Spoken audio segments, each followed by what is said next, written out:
Minister Charlie Flanagan, are you there? I am. Good morning, Damien. Good morning, Minister. How are you? I'm good, thanks. Minister Charlie Flanagan, we have had our first confirmed case of COVID-19 in an inpatient at University Hospital Waterford. Can you tell us anything more about that specific matter, or would you just like to deal with the national situation? Well, I'm not in a position to tell you anything about the specific case because I don't know, as Minister for Justice. That's okay. Not issues that would cross my desk. But even if I did know, I don't think it would be fair on all of those concerned to be addressing the matter over the airwaves. Yes. If you'll excuse me, yeah. I understand. Things get serious, Minister, when government ministers are rolled out to talk to everybody in the media about these type of things. I don't say that flippantly, but this is the first time that I suppose the government is really pushing out to make sure that the message gets out into the community very, very specifically, and through local radio stations, as you know yourself, that penetration is very, very strong. We've got 75-80% listenership here, so That message is important. What's your message that you are saying this morning from the government? Well, I think you're absolutely right, and I want to commend your station and your programme for the vital public service that you're performing in the South East. Yes, I readily acknowledge that there is public concern, and that public concern is growing. And my advice, my message is that we listen closely to the advice and expertise of public health doctors. We know that they base their information on facts, they base their information on their own experience and their expertise. What we're dealing with here is a highly transmissible virus. It has spread around the world in a few weeks. Nobody knew anything about this before Christmas. People knew very little about it during the course of the recent general election. And now we see it has hit almost every country in the world. So it's absolutely essential that we take steps to contain the virus insofar as we can. And that's why the message that you have been conveying is as important today as it was 10 days ago. And that is that we exercise personal hygiene, that we wash our hands thoroughly on a very regular basis, and that we keep distance from, other work colleagues or people that we may interact socially with or through business, that we keep people, if you like, beyond coughing distance. And I believe it's important that we reinforce this messaging as much as we can. Yeah. I'm not going to play politics with this, Minister. You know me a long while, and I'm doing these questions on the basis of public health, because it's imperative that the government of any country takes the health of its nation with the vital and utmost importance. And I take exactly what you're saying there in terms of the public health. But you know from and you're not Minister for Health, so I understand that as well. You know from your own job as Minister for Justice, you can get different advice from different people about different cases. And sometimes decisions have to be made. Like, one thing I'm going to say to you is that I'm going to put it to you that Irish authorities cannot say with confidence how widespread the virus is because not enough testing has been done. Well, we can't speculate as to how widespread it is, but we can certainly take measures in order to contain the virus. And that's what we're doing. And that's why, on a daily basis, high-level government groups are meeting, both here in the Department of Justice in terms of our own sectoral areas, but right across other government departments, feeding into the Department of Health.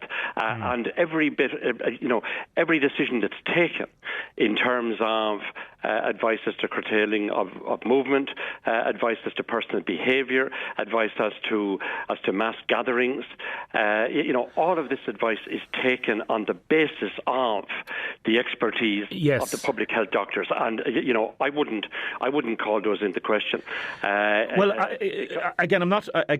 Sorry, Minister, I'm not playing politics with this. Don't get me wrong. Okay, I'm not trying to score points on it. I'm saying a very simple fact that you don't know, we don't know how widespread the virus is because not enough testing has been done. Now, there has been 3 out of the 50 cases on the island are purported to be community-based. Now, if it's in certain communities, we just don't know what the situation is going to be like in the next 2 weeks. So I know what you're saying is a reassuring message, and I'm saying quite specifically there should be no panic whatsoever. 80% of people that get this virus, it will be mild symptoms. But do you understand if there are some medical practitioners, including consultants I spoke to this morning, who said to me they are beginning to question the government's advice? You could be doing more now. Yeah, well, I'm sure they will be aware that the National Public Health Emergency Team, meets on a daily basis, and that feeds into all public agencies, all government departments, right across the private sector as well. I mean, the health service, the HSE, has been planning for this outbreak since early in the year. I have to say that while there is some expertise in the management of infectious diseases, we are dealing with something on a scale and on a speed that perhaps we haven't dealt with before. But we are community testing, and we are using a community testing model in respect of suspected cases. We have addressed that again by, ensuring that there are new supports for the HSE in terms of a multi-million package, a package in excess of €400 million extra money being made available for the HSE. I hear the HSE saying, and I agree with it, that workers are being called back, advices are being given.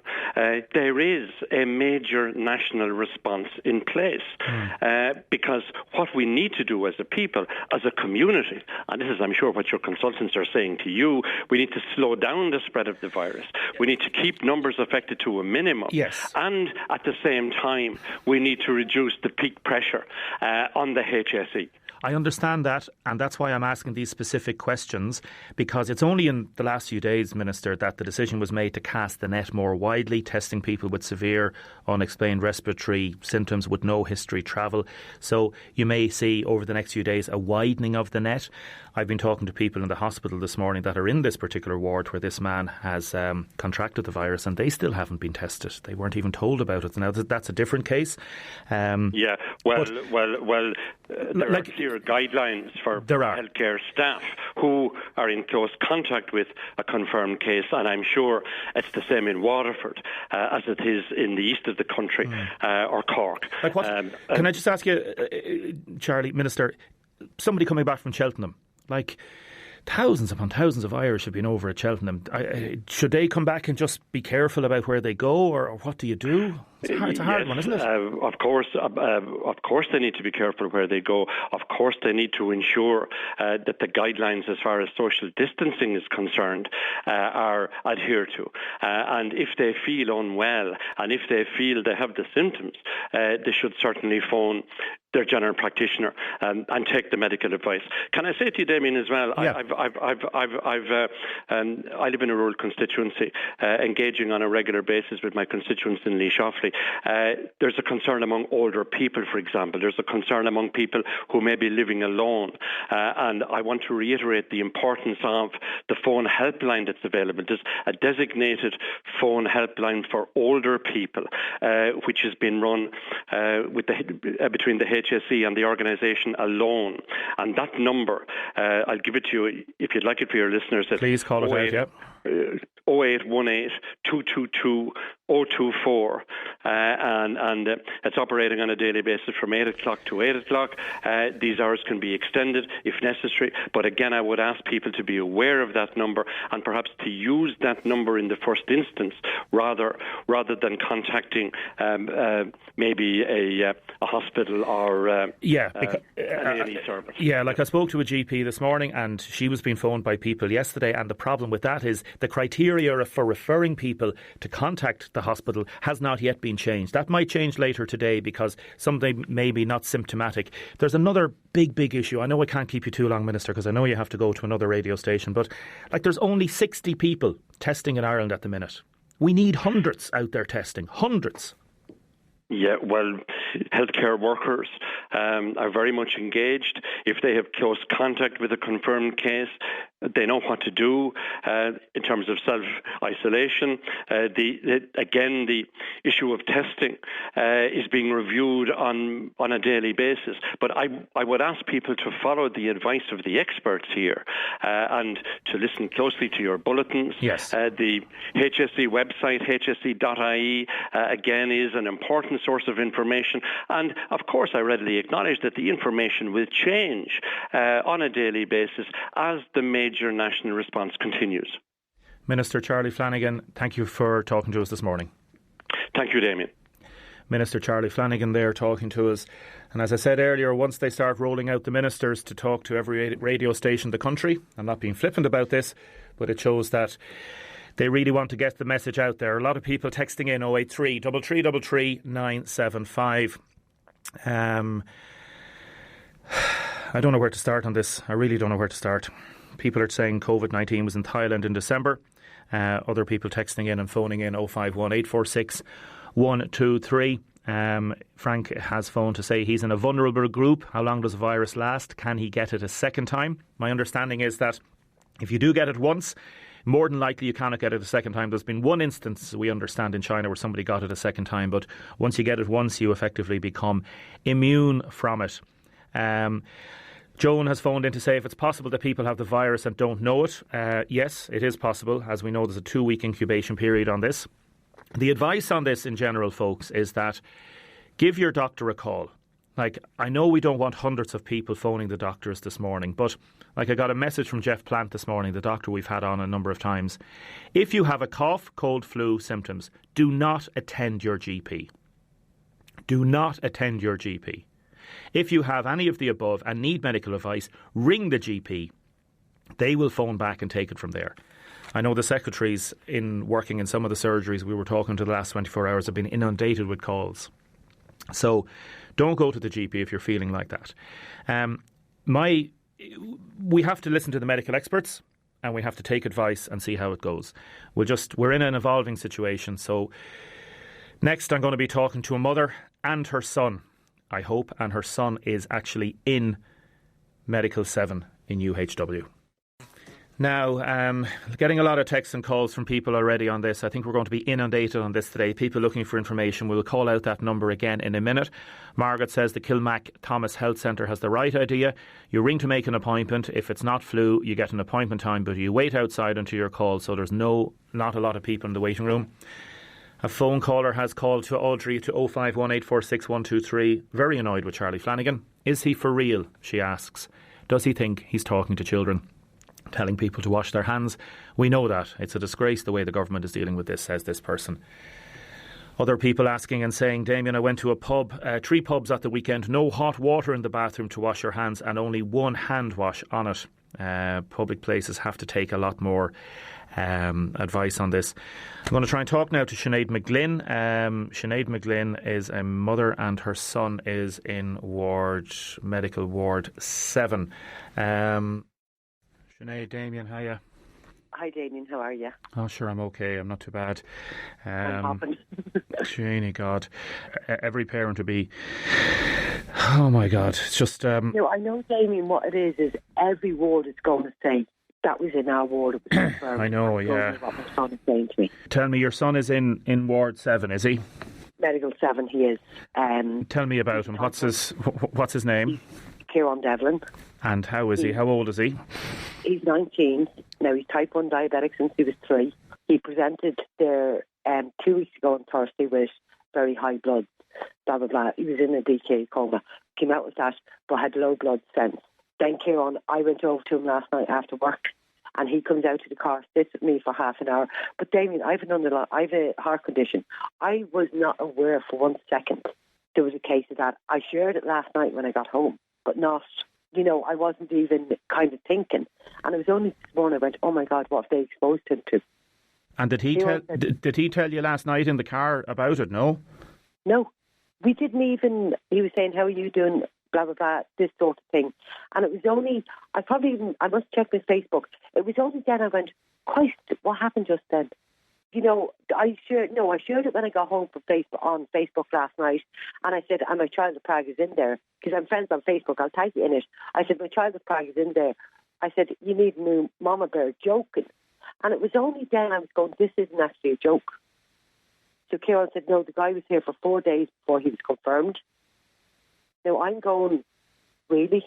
If you've got an older person with, and I mean, I know you can't segregate everyone, but if you have a broken leg, if you present with respiratory issues, go your different way. And how far was this man away from your son? I presume he might have had contact with him sometimes during those 4 days. Like, I'm not even going into work today because I want to ring my GP and go, where do I go with this? And is Kieran being tested? No, as far as I know, no. Sorry, he was beside this man for 4 days on Medical 7 and he still hasn't been tested? No. And has he been told? Has he been told anything by the doctors? Like, your son is type 1 diabetic. It didn't happen. That's what Kieran said. Now, I'm there and I said, Kieran, are you sure it's this man? Are you? He's going, yeah, Mum, yeah. I am 100%. And I'm going, sweetheart, you need to, demand, because he is 19, so therefore he's an adult. Now, he looks 7, but he is 19. I said, you need to say, I want every check, I want you to do this, I want you to, my temperature check, I said every day, I said, if it needs to be, I don't want doing it, but I'll drive into the hospital with your own thermometer. I said, check it on a regular basis. You've been exposed by that hospital to this as far as I'm concerned. I mean, the hospital are not allowing visitors in or out. Yeah. But yes, the staff are walking all around the place, in and out. My son walked out there last night, getting in the car for half an hour. I walked back into the hospital. I'm amazed that all the patients on Medical 7 haven't been tested. They ought to be. Yeah. And you know yourself, with doctors, they do the rounds. So they've gone from Medical 7 to, Medical 6, Medical 3. Certain doctors will do the rounds. Kieran has a medical doctor obviously looking after him, plus the endocrinologist team. Yeah. That are the specialists in diabetes. So he's 2 teams working with him. Who are they interacting with? It's not just his ward. And as you said, what his underlying condition is serious enough, because he had his immune system is very low, I presume. Yeah. It's weakened. He also shows traces of my heart condition, and he's asthmatic. And I'm going, what are you doing to my child? Like, I minded him from he was a baby. He's nearly 20. I minded him. I've done hourly blood 3 nights in a row from he was 3 to he moved out of home for a short time, came back. I still do it, unbeknownst to him, because he's so used to having a finger prick at this stage. It's nothing to him. So I'm still doing that, and yet they're exposing him. I bring him somewhere where I believe they will help him, sort him, do all of this, and now I'm going, but you've exposed them to that. It's ludicrous. It is. You're a very concerned parent this morning, Sinead. Yeah, and I'm not willingly going into work. I work in a huge company.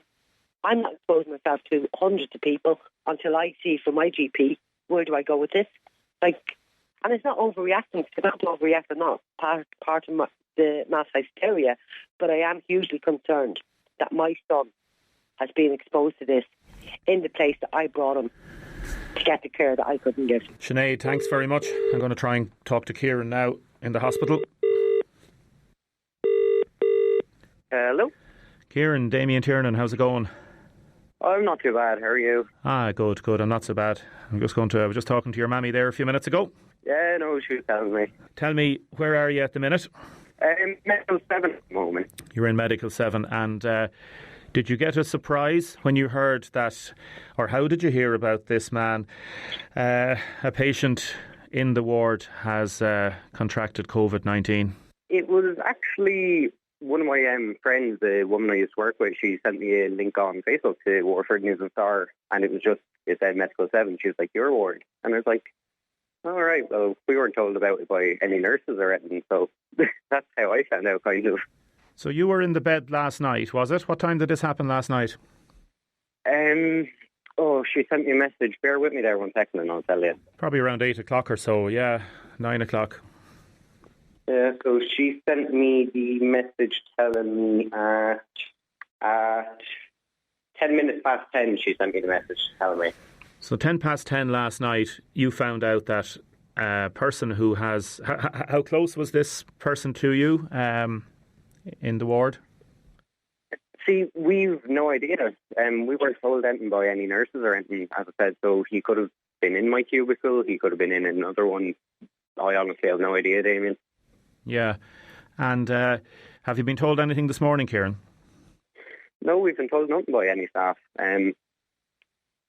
Staff are walking around now with gloves, kind of masks and everything, but, patients have been kind of left in the dark, So, did you get breakfast this morning as normal? Were the catering staff wearing masks? Catering staff weren't, no, just nurses. And have you had any visits from the doctors this morning or anything like that? No, not yet. And are you surprised or are you worried, or what's your thoughts on it this morning? You see, originally I was like, right, the age-old thing, don't believe everything you see on the internet. And then it was like I woke up and all the nurses were suddenly wearing face masks and gloves and the aprons, and I was like, right, okay, so it might be a bit more than propaganda kind of thing,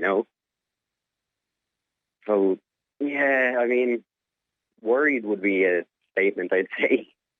And how are you feeling? What's your diagnosis at the minute? How are your bloods? Your mum was telling me you're a type 1 diabetic.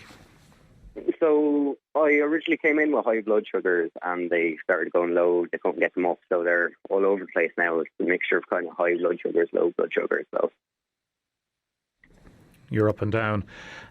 Because I presume you would be one of the people potentially at high risk. Yeah, of course. Any kind of, as you know yourself, you're probably up to date with the whole COVID-19. Anyone with kind of an autoimmune system disease, so cancer, diabetes, angina, pneumonia, any of them. Well, you sound very calm and collected, I must say, Kieran. And they haven't tested you yet, or they haven't said they're going to be testing you? They've no information whatsoever? We've been told nothing by any staff, so they're just kind of carrying on as normal. The only difference is they're now wearing face masks, gloves and aprons. So. And do you find that strange or frustrating, or have you asked any questions, or what do you expect? I find it a bit annoying to be left in the dark about it, but, And how long will you be in the hospital, do you think, if you don't get until COVID? Until they stable blood sugar, so, it could be a week, it could be 2 more weeks. It's hard to kind of say.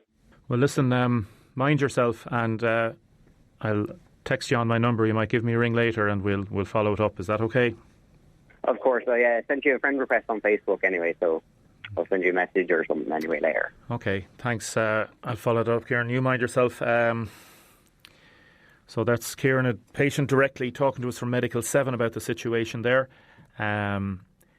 Alone was the number that Charlie Flanagan gave out. It's a support line for people worried, elderly people worried about it, and it's open Monday to Friday, 8 a.m. to 8 p.m.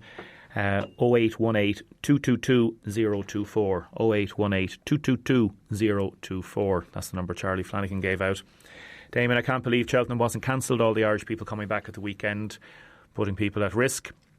Damien, if you compare a virus to a house fire, it's preventable. Listen to the experts. Ignore the BS online. By taking precautions beforehand, it's highly unlikely to spread and endanger life.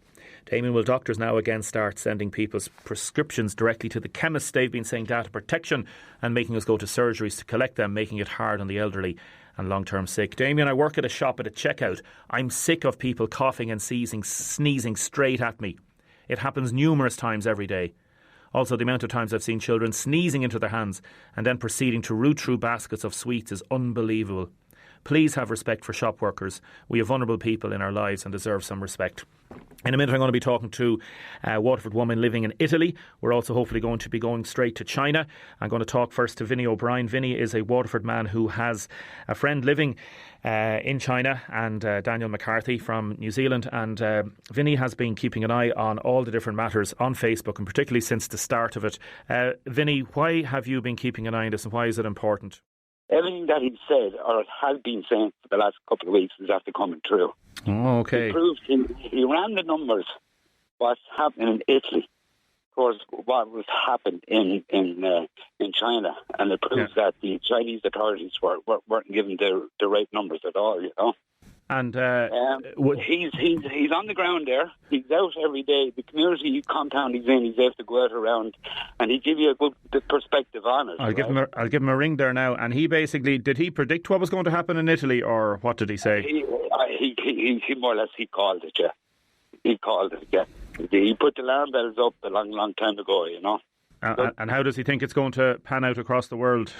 Well, Damien, to be honest with you, all you have to do is look at Italy, the way Italy took off, right? Now, if you look at the curve of the inflation rates and everything, how Italy took off, if you make that a comparison to Malaysia, the Philippines and other Middle East countries where they took stringent measures, where they put hand wash into every shopping centre and stuff like that, they were able to stop that curve from peaking and not overloading their health system, you know? Yeah. But in Italy, unfortunately, they acted too late. They should have acted a little bit faster. And unfortunately, they went into a lot of nursing homes and old folks centres and stuff like that. And that's why the fatality rate is quite high there. You know? The numbers don't lie. Like there's 8 from last night. There's 850 patients in intensive care units with 640 deaths. That's horrendous, you know. All I can say is the health system, if it goes viral in Waterford, it needs for a community response, and everybody has to pull together on it. Vinny, thanks for that. I'm going to try ringing Daniel now in Wuhan. Hey, hello. Hi, Daniel. Damien Tiernan here from Waterford Radio in Ireland. Good morning, good afternoon, good evening. How are you? How are you going? I'm good, thank you. I'm good. Thank you so much. I was talking to Vinny there, and he put me in touch with you. What is the situation? What is the situation now in? I'm in Kunming. Kunming, yes. Still, everyone's still wearing masks. Schools are still closed. Restaurants are still closed. We can only take out takeaway food and that kind of thing. Many businesses are still closed, and it's about 50% of all businesses are still open. Just about 3 days ago, just a few parks opened up, but it's only probably about 20% of the overall amount of public government-run parks that are usually open. And you predicted, as Vinny was saying, quite specifically in terms of how the numbers would plan out, and also about Italy. What's your prediction for Europe, as they say now, in terms of how this is going?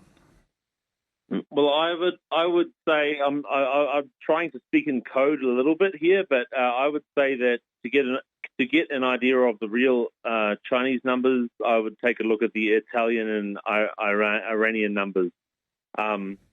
As you can see, they're growing and growing every day. Except today, it sort of went down. Now I'm waiting on America to see what happens in the USA. As yes. you know, they've just been given us 1 million. What is it? 1 million test kits. We're going to see what really happens, but they've got a bit of a doofus running for. As the leaders, so who knows what's going to happen, right? Well, listen, you're just about to go out for dinner, so we won't keep you long. Is it okay to go out for dinner? Yeah. Well, no. Well, I'm actually going to Burger King, and Burger King is open, is it? Yeah, Burger King's open. KFC, McDonald's, Pizza Hut, and the other sort of American chains. You can't eat in, and there's actually quite a few places you can't eat in. You need to buy the food, and actually Burger King we need to eat outside. So we buy it and then we go and sit outside the table, so which is fair enough. I think they're just being cautious and careful, and that would be my advice to everyone. Don't start comparing it to the flu. I understand. Daniel, we'll let you go. Listen, we might talk to you again tomorrow. Crazy, right? I might talk to you again tomorrow, the next day, and thank you so much for talking to us. Yeah, sure. Thank you so much. Thanks for your time. Thanks very much, Daniel. Damien, is Kieran allowed to leave Medical Ward 7, or is it in lockdown? Well, as you heard last night, he spoke to his mother, sat out in the car with her for a half an hour. She's not going to work today. Damien, people need to be calm and collective and no need to start to panic. Damien, should people be discussing individuals' medical conditions over the airways? People are fully entitled to discuss their own personal situation if they want, and that's exactly what Kieran did, and we did it on the basis that he still hasn't been told anything. He's actually in the ward where this man was. He hasn't been told anything. So from a public health information perspective, I think that is important. Stay with us. Now, in a second, I'm going to go to talk to David Cullinane about the government measures. Damien, a statement from the Association of Funeral Directors yesterday sounded very harsh, upsetting anyone that may die from coronavirus, that they wouldn't be buried, that they would be buried immediately, not embalmed, no funeral service, family make arrangements over the phone.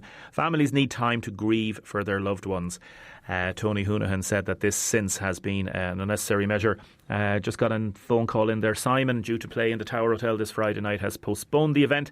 Any tickets purchased will be valid for the new date. David Cullinane, good morning. Good morning, Damien. How are you? I'm good, thank you. How are you? Not too bad. I'm in Dublin here at the moment, Damien. Any testing going on, or any people that you know of that has been tested? No, listen, it's obviously a very serious issue, Damien, which has developed over the last number of weeks. We've had a number of meetings now ourselves with officials from different departments in relation to the virus and how it can be contained and how patients can be best supported, and also how we can protect the economy as well in this challenging time. As you know, our party leader wrote to Leo Varadkar last week and asked that all party leaders would meet on a regular basis. That has been formalised, and there will now be twice weekly meetings between party leaders, health spokespersons, and concerns that we would have, and people who are challenging politicians, I suppose, and others around responses will be fed back into those meetings. Yeah. And all of the senior officials from the Department of Health will be at those meetings as well. I know you have some good contacts within the hospital. I was over there this morning. That's University Hospital Waterford. What's your situation? What's your views about what's happening over there at the moment? Because that seems to be the most serious potential development at present. Yes, I met with hospital management on Friday at my request, and essentially it was to look at what responses were being put in place and if we as Oireachtas members could play a role in trying to get extra capacity and funding. So we know that the Minister for Health has announced that additional capacity and funding will have to be made available. So we have to get a handle on what the hospital needs and feed that then into the Department of Health at those weekly meetings that have been held. I think the key priority for the hospital at the moment would be to reorientate the capacity which is there, Damien, to ensure that it's fit for purpose. Testing is obviously a huge issue, so there's going to be a huge challenge in testing the volume of patients that will come through.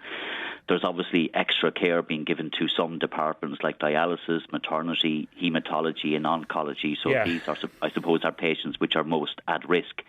And if somebody is in any of those departments and are being tested, they will be separated from the general patient pool and moved to an isolation ward. So I suppose from the hospital's perspective, it's to put in place extra capacity in terms of beds. As you know, there's an additional floor which has been opened. Yeah, but there's also, again, as I spoke to Charlie Flanagan earlier, David, and again, this is not political point scoring in any way, and anything you say I know is not taken in that. It's a public health matter. I just spoke to a young man who's on Medical 7. He still hasn't been tested, hasn't been told anything about this. Now, I know the staff are trying to deal with matters, but we asked for somebody from the hospital to come on and explain the situation this morning, and they've declined. My personal feeling on this is that they should be out there giving as much information as possible and assuring people in whatever way they want. No, and that's one of the main points that we've made to the Department of Health and to the Minister, that healthcare professionals and hospital managers need to communicate in the plainest possible language as well to the public as to exactly what's happening, and to communicate to patients in the hospital as best they can. Now, obviously, I can't speak, Damien, for any individual patient who may or may not be screened or may not be tested. Obviously, we have to put our faith in the healthcare professionals. I'm not a doctor. I'm not a healthcare professional. I would imagine that meetings are taking place on an ongoing basis in the hospital to ensure that whatever needs to be done to protect patients is done. If there are concerns, I will relay those concerns back to hospital management. I do accept your point that there does need to be proper communication, and I think that's one of the core functions of hospital management, is not only to make sure that the hospital is equipped as best it can to deal with this, but also to communicate as best they can as well to the public who will be concerned. I mean, we have to avoid panic. We have to make sure that people do listen to and adhere to the guidelines which are being issued by healthcare professionals. We can't make up solutions. You know, the solutions have to come from the medical professionals and from the experts, from my perspective. But I do think that there is a sense of urgency in the hospital. I know that they are looking at making sure that patients who are most at risk are protected. There's a lot of investment going into, and a lot of time going in to make sure that testing is done. I will relay that concern that you've had in relation to that patients and others who maybe not have been tested. I'm sure they heard it on the radio a few minutes ago. I'll try and find out, Damien, if I can, I'll try and find out what happened in that individual case. Yeah, okay. But I think that there does need to be a coordinated and an adequate response. And what I'll be doing as best I can, Damien, is being a link between the hospital and to the Minister for Health and to the Department to make sure that whatever additional capacity we need will be given to the hospital. We all know that it's going to be very challenging over the next number of weeks. We obviously hope that the virus will be contained. If it isn't and it goes beyond the containment phase, then it will put huge pressure on our acute services, huge pressure on GPs, and we have to be in a position to support them as best we can. David, we're up against it. A lot of people texting and calling. Listen, mind yourself. We'll talk to you again, OK? Cormago, Damien. Fáilte Road, Slongafol, David Cullinane there. Next, I'm going to be talking to a Waterford woman who lives in Italy and the situation over there where the number of deaths has now passed 700. Aisling, how's it going? Good. Tell us, where are you at present? So I'm basically in Genova, which is northern Italy, about 200 kilometres south of Milan, on the coast here, on the coastline. So about an hour and a half then from the French border. Some football fans would know the team as well. Quite a good football team. Sampdoria. Liam Brady used to play for them many years ago. What's it like there now? How have things changed in the last few days? Things have changed dramatically in the last few days because basically up until now it was all northern Italy, as in Venice and Milan and all of that. So, like my daughter's in college above in Milan, so she has been off for the last 2 weeks already. But as soon as it hit Milan, we have a very good Lord Mayor here, Bucci, and the Ligurian President, Tosti. What they did is they decided to close the schools here in Genova as well, even though it wasn't a red area. So basically, the teachers are now trying to get all the lessons up online. So they've started kind of more or less today, online lessons.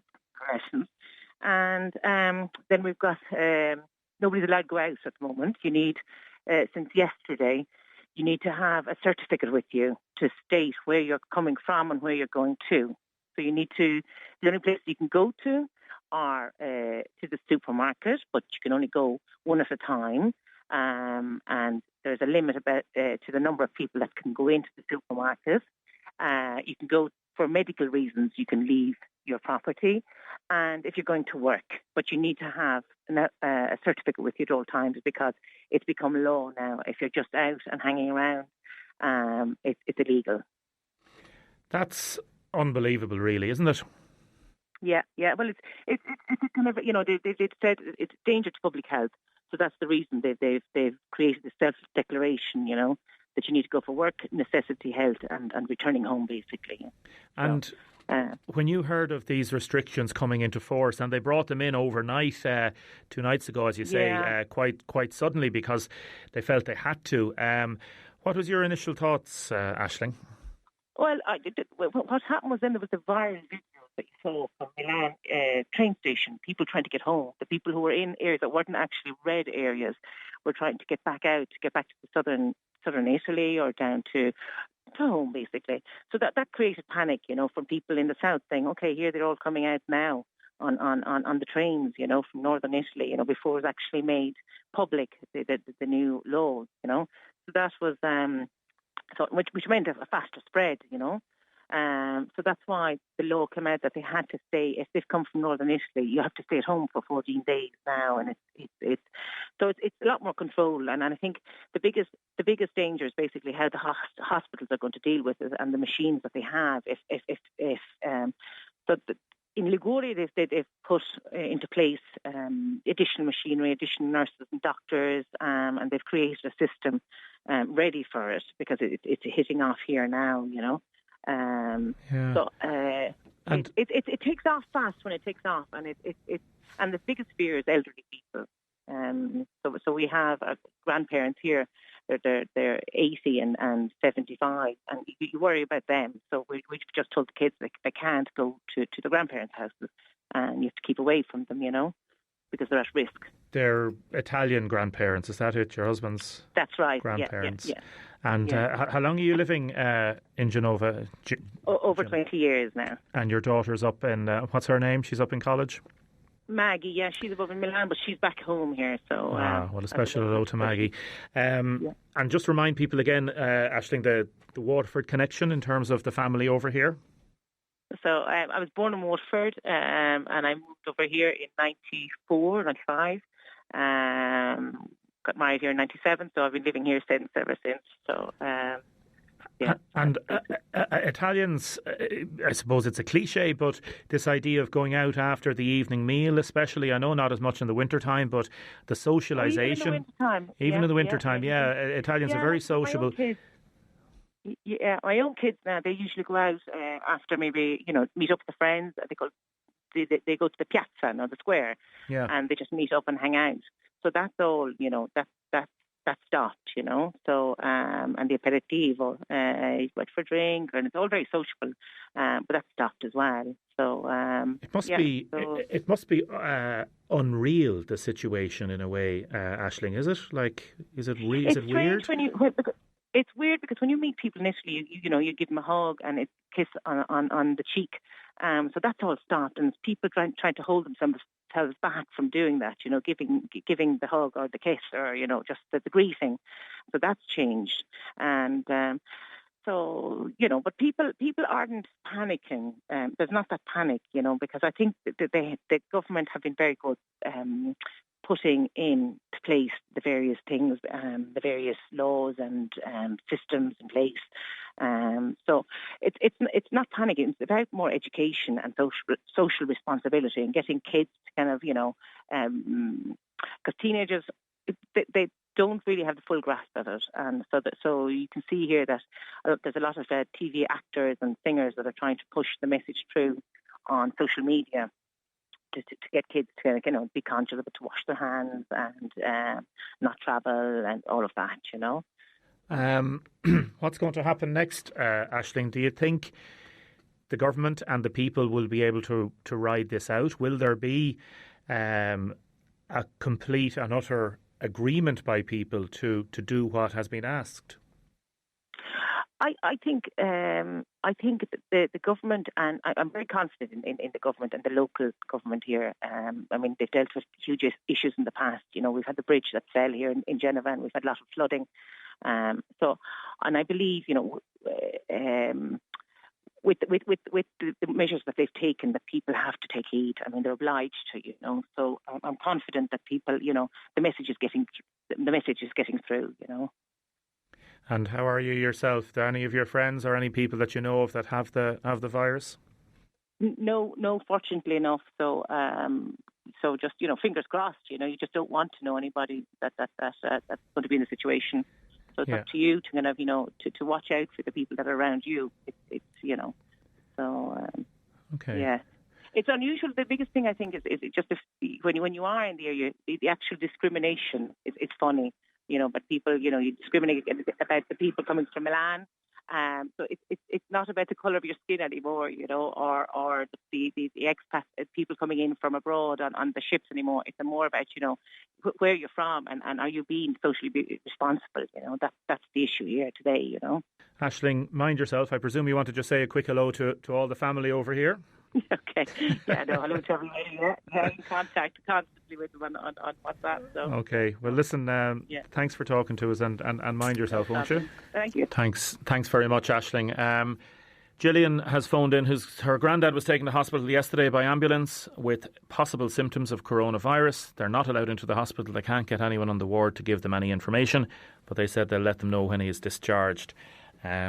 She thinks the information could be a lot better. Another woman who doesn't want to be mentioned saying her daughter has been in contact with that man in Medical 7 and in A&E, and she's been told to go to work today. She works in the hospital. Keep your texts and comments coming in 083 333 975. Also on a happy note, if you want to text in Gimme a Break, GIMME, Gimme a Break, we'll have our competition after 11.